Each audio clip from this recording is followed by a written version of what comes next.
Standing by. And rolling. John, you're as far on the edge as it's maybe possible to be, or almost so. Tell me about the walk that took you to this house, this place of, in some ways, rebirth, in other ways of burying the past.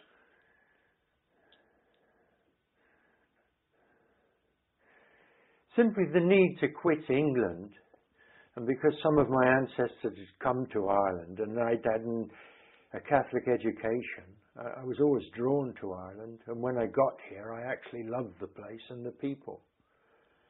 So then came a desire to come and live here, and that's eventually what we did. A writer who lives on the other side of the mountain told us of a little house that we could rent, and so we came to the house, rented it. It's almost, of course, not Ireland.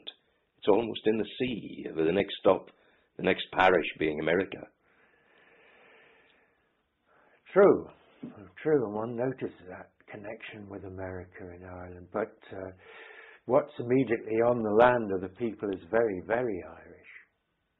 And three of the happiest people I'd ever met for years lived at the bottom of this track. Julia and Agnes, wonderful people. May Allah be merciful to them. You found this place quite by accident. You walked towards it, you saw it. Did you know then it was going to have an influence on your life? No, not immediately. I hardly know what I felt. I thought the house looked bleak. I'd seen another little house on the right and thought that was it. Oh, that's nice, that's comfortable. But they said, no, it's that house. And I looked up further up the hillside, and there was this remote, rather bleak-looking place. And that was it. Yeah, that was it. Would it be possible for you as an artist to live in a sterile apartment in the middle of a city and still produce material that satisfied you? I've never done it, so I don't really know, but I like to think yes, because outside is the life of this time, wherever one is. What can one say? One's alive and one does it. What the influences of the place would be, I wouldn't know. Your time here in this cottage, it was a hard time. You had to work hard. I did work hard. I got used to the loneliness of it. But it wasn't that hard. Physically it was hard enough. But it was a very happy time.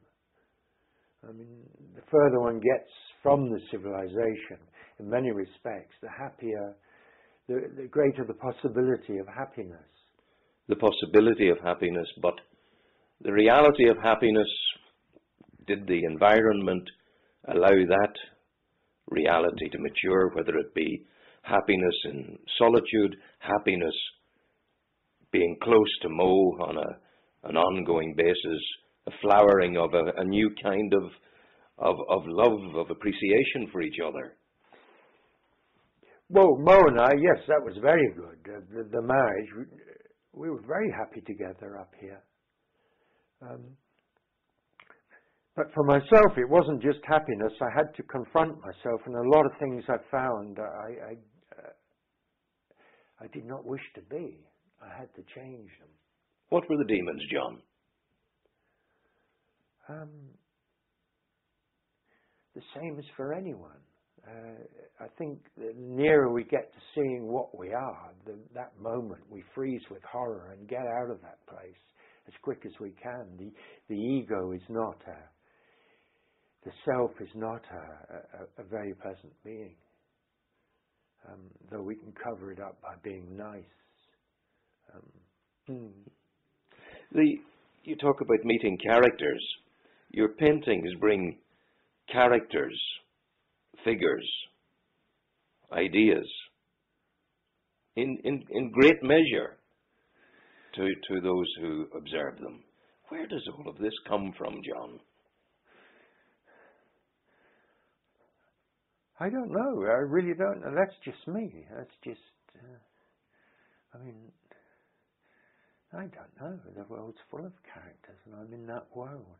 But the skill and the ability to garner these characters and to constantly take them from the depths of your mind and put them onto canvas, that's a remarkable thing by any standard. It's never ending. Well, it is never ending. It's like one's perceptions until death comes, and then that's another story. It's just what we live in. Look out the window, you see. Go to China and look out the window, you see 5,000 characters walking past the window any day of the week. But if one looks at the tapestry of your work there on the board being done, every glance brings with it another insight, another opportunity to see something of interest. That cannot be just the normal process of observation and record. There's something welling up there, John. That's a gift. And I'm just a vehicle for that. That's just spontaneity. You were moving your hand when you asked me the question, and if you'd had a pencil or a pen in it and it was connected with paper, you would have done an extraordinary drawing there without particularly knowing you were doing it. Life itself is endlessly rich, and I just live with that richness, so it comes quite naturally to me, and I really don't question the process. Bennington says of you that you have reinvented the landscape. What do you think he means by that?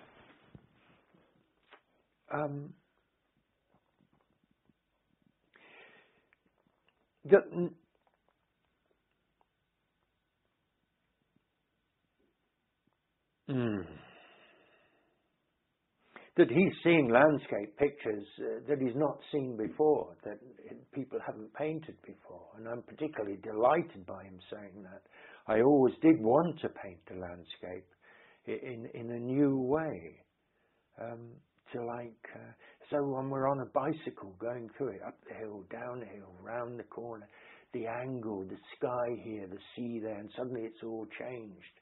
One even fell off the bike into a ditch and one was looking up at the sky to somehow capture all of that movement through the landscape. And it's very easy to get that experience here with the mountains and the up and downness and the sudden round the cornerness. And you can turn a corner here and the whole world is different. Go back around the corner and it's different again. It's amazing.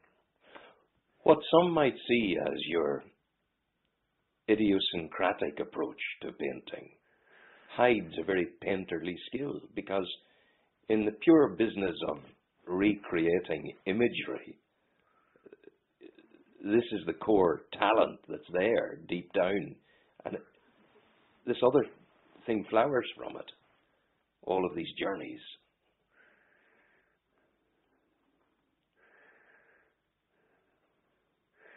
What other thing? The lying in the ditch of the canvas looking at the stars. That's one's human life. That's one's experience. And as for skill and technique, after 40 years or more of doing something, whatever it is, you get very easy with doing it. A bricklayer laying bricks, when he's been doing it for 40 or 50 years, can chat with a friend and do whatever and just build a wonderful wall. The young guy building the walls, biting his tongue and painstakingly putting the bricks. But after a couple of years, it all goes smoothly. Yeah, but it's basically the same wall. It's basically the same image. But what you have done, I suggest to you, is to have made it impossible for me and for others to ever see landscape again in the way we've seen it up to now.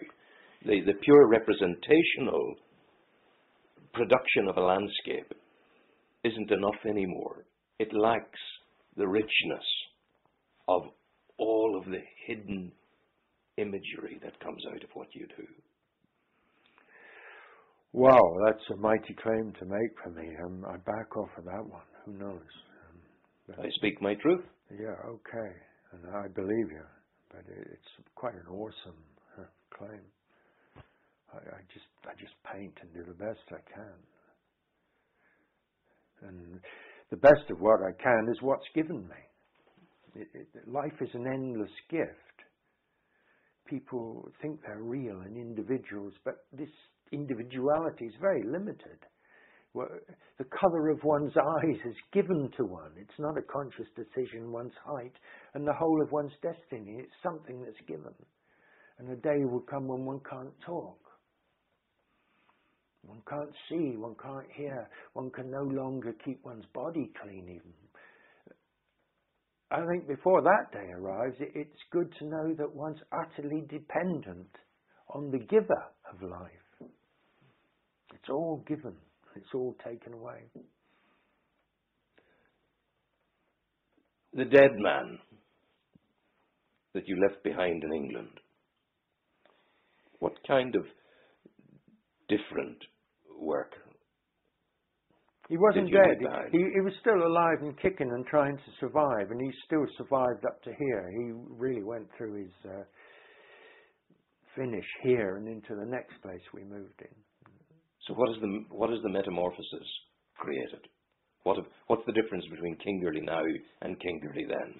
More spontaneity now, and less ponderous ego working to do things quickly, swiftly, spontaneously.